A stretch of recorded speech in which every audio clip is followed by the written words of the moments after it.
یہ قبر حشر کے مسئلے میں جو بڑا بعض لوگ ڈپریشن کا شکار ہو جاتے ہیں نا، بالخصوص یہ کرونا کے دنوں میں، مریں گے تو وہاں کھڑکی کوئی نہیں، دروازہ کوئی نہیں، بالکل ٹھیک ہے، ایسی بات یہ جس شخص نے حلال حرام کی تمیز نہیں کی، جس نے غریب پہ ظلم کیا، اللہ اور اس کے رسول صلی اللہ علیہ وسلم کے احکامات کی معاذ اللہ پرواہ نہیں کی، وہ ضرور یہ احساس رکھے کہ قبر جہنم کے گڑھوں میں سے گڑھا ہے، اور وہ ضرور اس بات کو سمجھ لے کہ جس سڑک پہ وہ چل رہا ہے، جو آدمی پاک پتن شریف کی سڑک پہ چڑھے گا تو پاک پتن ہی آئے گا نا، ایسا تو نہیں ہو سکتا کہ سائیوال آ جائے۔ تو آپ کو پتہ ہے، مجھے بھی پتہ ہے کہ میں جس رستے پہ جا رہا ہوں یہ رستہ کون سا ہے، دینداری کا ہے کہ دنیا داری کا ہے۔ آپ خود دیکھ لیں ہماری ڈائریکشن کیا ہے، ہم سارا دن کیا کرتے ہیں، کیا سوچتے ہیں، غلبہ کیا ہے۔ ہم ڈائریکشن اگر اس طرح کی ہے تو ٹھیک ہے، پھر سامنے جہنم کا گڑھا ہے، لیکن اگر آپ نے حلال حرام کی تمیز کی ہے، اللہ رسول کے احکامات کا لحاظ کیا ہے، دین کی شرم محسوس کی ہے، آپ کے دل کے اندر وہ ساری کیفیات موجود ہیں، تو پھر جہنم کا گڑھا نہیں ہے قبر۔ پھر آپ مریں گے تو کھڈے میں نہیں جائیں گے، پھر مریں گے تو باغ میں جائیں گے، باغ میں۔ جو میں کہہ رہا ہوں اس کو سوچیں، یعنی کسی کو پتا ہو کہ میں نے ابھی تھوڑی دیر میں باغ میں چلے جانا ہے، باغ، اور باغ بھی معمولی نہیں، روضۃ من ریاض الجنہ، جنت کے باغوں میں سے باغ، تو وہ وہاں جاتے ہوئے ڈرے گا، وہ گھبرائے گا۔ جنت کے باغوں میں سے باغ، اور وہ عالی شان باغ کہ جہاں آنکھ کھلے گی تو پہلی زیارت چہرہ والضحیٰ کی نصیب ہوگی۔ اس ترتیب سے اب آپ قبر کو سوچیں کہ آپ گئے ہیں اور کہاں کہاں چلے گئے، جنت کے باغوں میں سے۔ پتہ کیا ہوا، کسی کو پتہ چل جائے نا میرے ساتھ پلاٹ سستا مل رہا ہے تو پھر فٹافٹ لینے کی کوشش کرتا ہے۔ کسی کو پتہ چل جائے نا یہ چیز بڑی صحیح کی عقیدہ وارد ہی مل رہی، پھر بندہ دیر پھر لپکتا ہے، ڈھونڈتا ہے۔ صحابہ کو سمجھ آ گئی تھی کہ اصل ہمارا وہ باغ ہے جو ہمیں قیامت میں ملے گا، جنت میں۔ پھر وہ نا، یہ جتنا ہم پریشان ہوتے ہیں نا کپڑوں کے لیے، گاڑیوں کے لیے، کوٹھیوں کے لیے، فلانی شے کے لیے، مستقبل کے لیے، اتنی پریشانی نہیں تھی، سمجھ آ گئی تھی مسئلے کی۔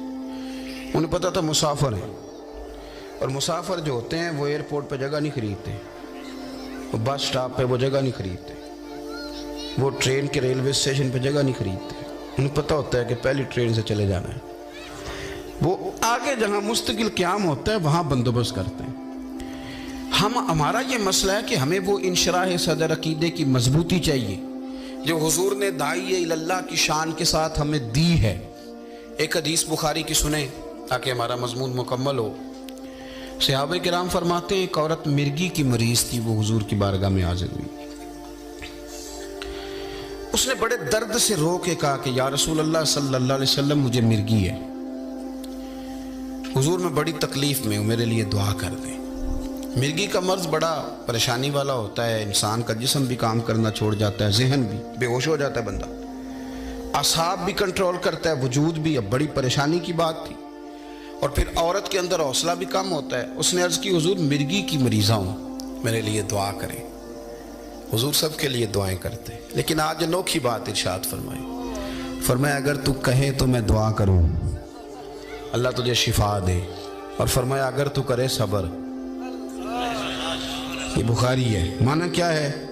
شارحین کہتے ہیں معنی یہ ہے کہ اگر تو مرگی کے ساتھ ہی گزارا کرے، مرگی کے ساتھ ہی اگر کرے صبر، اگر تو کہے تو میں دعا کرتا ہوں اللہ شفا دے گا، اور اگر کرے صبر تو پھر میرا وعدہ ہے رب تجھے جنت عطا فرمائے گا، پھر اللہ تبارک و تعالیٰ تجھے جنت دے گا، اب تو فیصلہ کر۔ تو صحابہ کہتے ہیں اس بی بی نے ایک منٹ نہیں لگایا سوچنے میں، فوراً ہی کہتی ہے حضور گویا تھوڑی سی تو زندگی ہے۔ معنی بات کا یہ ہے کہ مرگی کے ساتھ ہی گزارا کر لوں گی، تھوڑی سی تو زندگی ہے، حضور آپ دعا کر دے اللہ مجھے جنت ہی عطا کرے۔ یہ سوچ کب پیدا ہوتی ہے؟ جب آپ کا عقیدہ آخرت مضبوط ہے، اور اگر آپ کا خیال ہے کہ یہاں موج کرنی ہے معاذ اللہ، پھر یہ سوچ نہیں پیدا ہوتی۔ پھر دیکھیں میں نے بڑی بات کی ہے کہ اگر آپ کی یہ سوچ بن گئی، اس نے کہا حضور میں گزارا کر لوں گی مرگی کے ساتھ ہی، آپ دعا کر دیں، کہ اللہ مجھے جنت دے. ہمیں آج کہا جائے گھٹنے میں درد ہے، پیر صاحب دعا، تو پیر صاحب کہیں کہ شفا لینی کہ جنت، تو ہم کہیں گے پیر صاحب یہ تو ٹھیک کرنا بڑی تکلیف ہے. پھر دیکھی جائے گی. اس خاتون نے وہ عقیدہ جو حضور نے دیا تھا اس کا عملی ثبوت دیا. اللہ کے رسول علیہ السلام نے دعا کر دی، فرمایا دعا کر دی اور اب تجھے جنت ہی عطا فرمائے گا. وہ عرض کرنے لگی حضور جب مجھے مرگی ہوتی ہے تو جسم سے کپڑے ہٹ جاتے ہیں، آپ دعا فرمائے میرا ستر قائم رہے. تو رسول پاک نے دعا کر دی. صحابہ کہتے ہیں جتنی بھی مرگی ہوتی تھی کپڑے قائم رہتے تھے. حضرت عثمان غنی کے زمانے تک حیات رہیں. جب مدینے میں کوئی شخص آتا تھا تو لوگ کہتے تھے اگر جنتی دیکھنا ہے تو اس بوڑھی کو دیکھ لو، دنیا میں ہی حضور نے جنت کی بشارت دی. تو عقیدہ توحید مزیدار، حضور کی غلامی تو وہ بھی مزیدار، صحیح کر کے، کچی پکی باتیں نہیں. رمضان سے نماز شروع کروں گا، داڑھی کی ابھی عمر کوئی نہیں، فلانا کام کال، نہ نہیں، یہ کچی پکی باتیں. میں ذرا پوری طرح نیک ہو جاؤں، نہ یہ تو بھائی کچی باتیں. جو غلام ہوتے ہیں وہ تو غلامی کرتے ہیں، وہ تو منٹ نہیں لگاتے، حکم مانتے. تیسری بات آخرت کے بارے میں عقیدوں کی مضبوطی. اپنے نظریات کو مضبوط رکھیں گے تو انشاءاللہ مضبوط رہیں گے. پھر ذرا سی باتوں پہ ڈپریشن، ٹینشن، پریشانیاں، پتہ نہیں کیا ہوگا، یہ کام نہیں ہوں گے. پھر آپ ایک فکری آدمی ہیں، مضبوط بندے، مضبوط. پھر آپ کہیں گے یار مسئلہ ہی کوئی نہیں، ہم کوئی ختم ہونے والے لوگ ہیں، ہم تو مریں گے تو اللہ جنت میں پھر سب کو جمع فرما دے گا. پھر آپ فکری طور پر، نظریاتی طور پر اپنے آپ کو مضبوط محسوس کریں گے. دعا کرتا ہوں جو میں نے کہا ہے اللہ اسے قبول فرمائے. ہمارے دوستوں نے بڑی محبت کے ساتھ خوبصورت انتظام کیا، اللہ ان کی کوشش کو قبول فرمائے. اللہ تعالی ہم سب کو حضور کی سچی غلامی نصیب فرمائے. جی